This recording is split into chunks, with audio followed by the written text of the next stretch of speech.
Indigo Prophecy, Heavy Rain, Beyond Two Souls, Detroit Become Human. Each of these games, developed by Quantic Dream, are narrative experiences far outside of the scope of the modern conception of what a video game is supposed to be. They're more akin to old-school adventure games, wrapped up in the shiny packaging of the best graphics of their time. Limited gameplay, at least in a traditional sense. You navigate their worlds, typically as one of a number of different characters, performing quick-time events to solve puzzles, to accomplish mundane tasks, or to overcome some crazy balls-to-the-wall, high-octane action sequences. I've played all of these games. I've completed 3 out of the 4, and in each of them, there are different things that I've found incredibly enjoyable. None of them are perfect narratives. In fact, all of them stumble more than a little in sticking the landing of their respective core ideas. They're heavy-handed, preachy, messy, sometimes contradictory. For fuck's sake, Heavy Rain straight up lies to you in order to facilitate its largest plot twist. But man, that plot twist sure was a kick in the nuts, though. These games stick with me, in spite of all the issues surrounding them. I don't know if it's fair for me to call them good games. I just know that they've each proven to be experiences that I can't get enough of. They suck me in, perhaps because of the limited, hyper-focused gameplay, the quick-time-centered interactivity providing an incredibly thin barrier between myself and the character I'm pushing and pulling through these whacked-out storylines, leading to my becoming immersed in what's happening to them and around them on a level that's rarely achieved in more conventional games. I fucking love Quantic Dream games, is the point I'm getting at, despite my issues with their storytelling. I've also got huge fucking issues with the modern direction of the Star Wars franchise, with a few notable exceptions like The Mandalorian, and I enjoyed the hell out of Fallen Order. But man, the sequel trilogy burned me something fierce. Ever since then, those few exceptions aside, it's been hard for me to get too excited for anything Star Wars. I certainly haven't had much of an interest in Disney's High Republic era. But Star Wars Eclipse made my ears perk up. If it's anything like Quantic Dream's previous games, but it's got lightsabers, force powers, and Twi'leks, alright, shit, maybe I'm easy. I can accept that. As soon as I heard about this, I was really fucking excited. I'm looking forward to this more than I was ever looking forward to the adventures of Space Dad and Baby Yoda, no matter how fucking awesome that show ultimately turned out to be.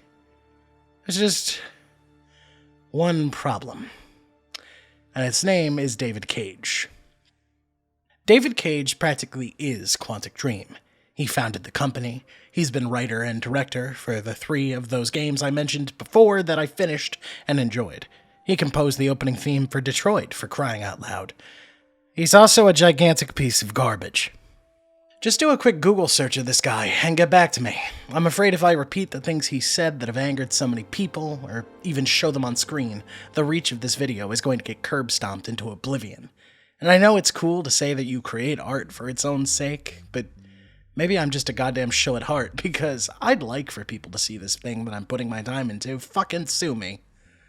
Suffice it to say, David Cage is probably not a very nice guy. At the very least, he's said some pretty gross shit.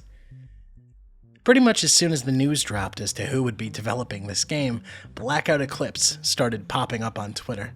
People were upset. Considering how central Cage is to Quantic Dream, it wasn't hard to see why. It's especially interesting seeing Cage's incendiary behavior put up against the way the Star Wars brand has made such a big point of striving for diversity, inclusion, and progress in the modern era. To then turn around and tap Quantic Dream for a project like this, it's, There's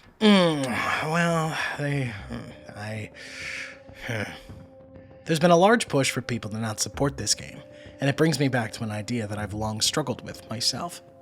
Sure, David Cage seems like an unsavory character, to put it mildly. He's most assuredly going to be heavily involved in the development of this game, assuming it doesn't get cancelled in the wake of all the backlash, which I'm assuming it won't, because I have to figure Disney, one of the most powerful corporations in the world, was intimately aware of who they were bringing in for this project, and what the risk factors looked like. It's not like any of this shit is likely to be a surprise to them. But putting David Cage's bullshit aside, The man isn't Toby Fox, Davey Wreden, or Kitty Horror Show. He's not some independent developer tinkering away by his lonesome in his studio apartment, living off packets of ramen and the fuel from all his hopes and dreams. He's part of a large game studio, creating weird gajillion-dollar experiences, the product of countless other talented people. Detroit Become Human, for example, had almost 200 staff working on it, to say nothing of the work they outsourced to other people in other countries. Do they not deserve support? Does their labor not have value?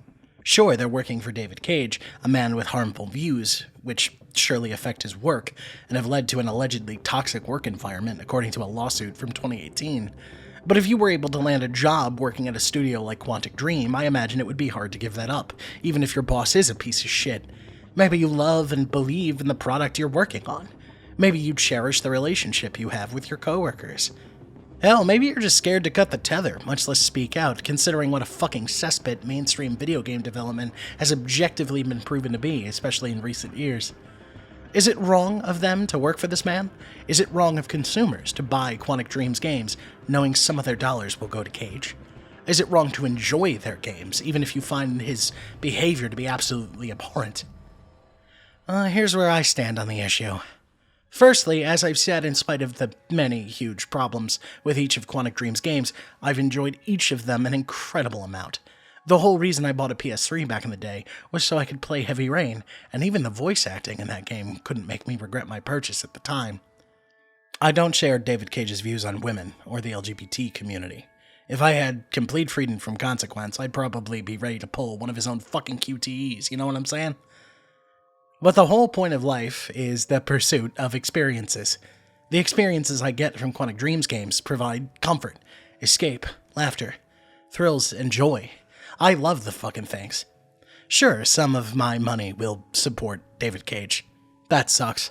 But some of it will also go to support the other developers working for him, many of whom I'm sure are wonderful people, because statistically speaking, if you put more than a dozen people in a room together, at least one or two of them are bound to suck, and some of them are likely to be pretty rad when you get right down to it.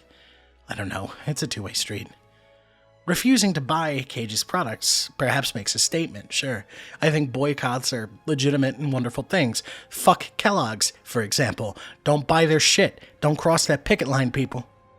But it also hurts the people working for him, and it's not going to show him the reality of his behavior. It's not going to change his mind. It's merely punitive. Realistically, I don't see much change coming from it, except maybe putting Quantic Dream on the chopping block, which, again, affects way more people than just Cage himself. I also don't think that buying their games says that you agree with his statements or his views. All it means is that you want to play the new Star Wars game. I'm not saying you shouldn't boycott this game if that's how you feel. Honestly, I think that's rad as hell. You have to do what you think is right. I guess that's my final point. You have to do what you think is right. We all have to constantly decide where the line is for us each and every day. Child labor built the majority of the electronics we use and the clothing we wear. I buy a shit ton of stuff from Amazon, and every time I tell myself that I shouldn't, but I do it anyway. Don't even get me started on the concessions we're forced to make every time we go into a voting booth. I'm probably gonna buy this stupid fucking game, because it will likely make me feel a little bit better for a little while, and I can take comfort that my money will go to a lot of hardworking people besides David Cage. But if your line is somewhere else, then you need to do what you need to do. Hashtag blackout Eclipse, motherfucker. Until next time, keep your head up, gang. I'll see you at the next one.